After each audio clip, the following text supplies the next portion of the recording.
남자라는 동물에게 가장 치명적이고 예민해서 상처가 되는 말을 아무렇지 않게 하는 여자들이 있어요. 남자들이 가장 괴로워하면서 듣는 순간 발작버튼이 눌리는 말과 행동을 이야기해 보겠습니다.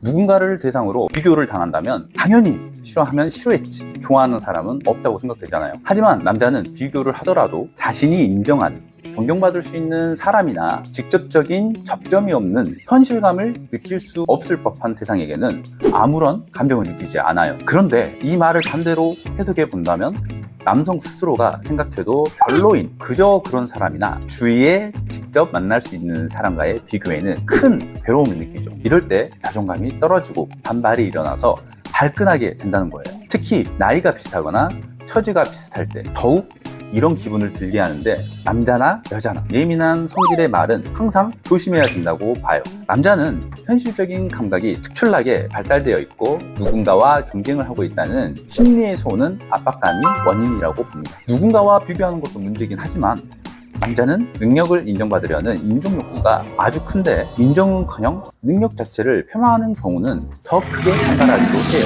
어느 정도 나이대에 따라서 사람이 가지고 있는 평균적인 재력이나 사회성이란 기준이 있잖아요. 이런 기준이 모두의 눈에 다 똑같을 순 없어요. 그마다 다르다 보니까 편차에 따른 말을 하게 되는 건데, 유난히 말로 콕콕 집어대는 여성들의 경우도 있죠. 이럴 때 남자는 자신이 그 기준에 부합하다는 걸 표현하기 위해서 애를 쓰게 되는데, 이런 모습이 가장 치부로 드러날 수 있다고 생각하기 때문에 강렬하게 대응해요. 상대방 자신부터 기준선을 충분히 넘는다면 모르겠지만 자신도 부족하면서 생각 없이 지적질만 하는 경우 그냥 넘어가 줄 수가 없겠죠.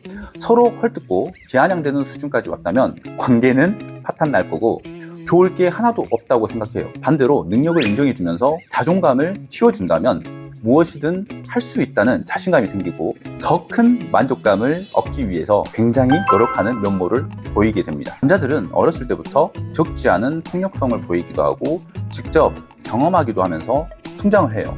남성 호르몬의 영향이기도 하고 성장기에 겪는 아주 당연한 과정인데, 이럴 때 위화감을 느끼는 감각도 크게 갖추게 되죠. 그런데 이런 환경을 잘 모르는 여성의 경우 단순히 무조건적인 안전한 사회로만 인식하는 경우가 굉장히 많아요. 미디어에서 자주 쓰이는 설정인데, 연인이 길을 가다가 고등학생들이 담배를 피고 있고 여자친구가 당당하게 혼내려고 큰소리치고 남자친구는 말리는 그런 상황의 소재를 흔히 쓰잖아요. 이런 비슷한 상황에서 남자에게 무섭냐거나 겁났냐라는 질문은 굉장한 발작 버튼이기도 해요. 어떤 일이건 폭력적인 상황에 맞닥뜨리거나 피해가 예상되는 시점을 잘 파악하는 남자들에게는 정말 화나는 시점인 거죠. 남자를 앞세워서 정의 구현을 해보고픈 마음 잘 알죠.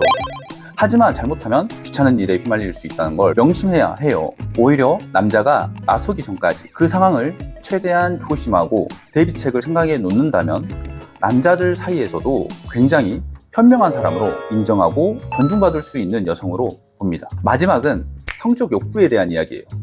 남자라면 누구든 강인한 남성으로서의 면모를 보이고 싶어 하죠. 그런 판타지가 없는 사람이 과연 있을까 싶은데, 그래서 자신의 크기가 대단하다, 몇 번씩을 한다는 둥 자기가 반일에 자신 있다는 비슷한 류의 농담들이 많아요.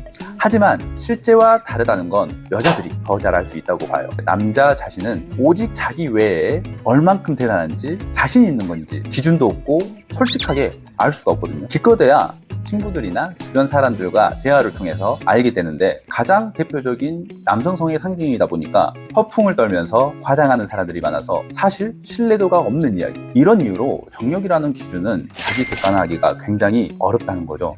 그러므로 너무 적나라하게 기준에 관한 솔직한 말을 다 뱉어버리면 의기소침하게 되거나 잘못하면 병증이 생기는 경우도 있고, 어떨 땐 발작 버튼이 눌리면서 이제껏 말하지 않았던 상대방 여성의 신체적인 단점을 가지고 일침을 가하거나 극대노하는 경우가 발생할 수 있습니다. 사실 모두가 성적 만족을 100% 충족한다는 건 어려운 이야기잖아요. 이럴 땐 잘하는데 이걸 더 해줘, 또는 더 좋게 이것도 더 해줘 라는 등의 응원이 필요하다고 봐요.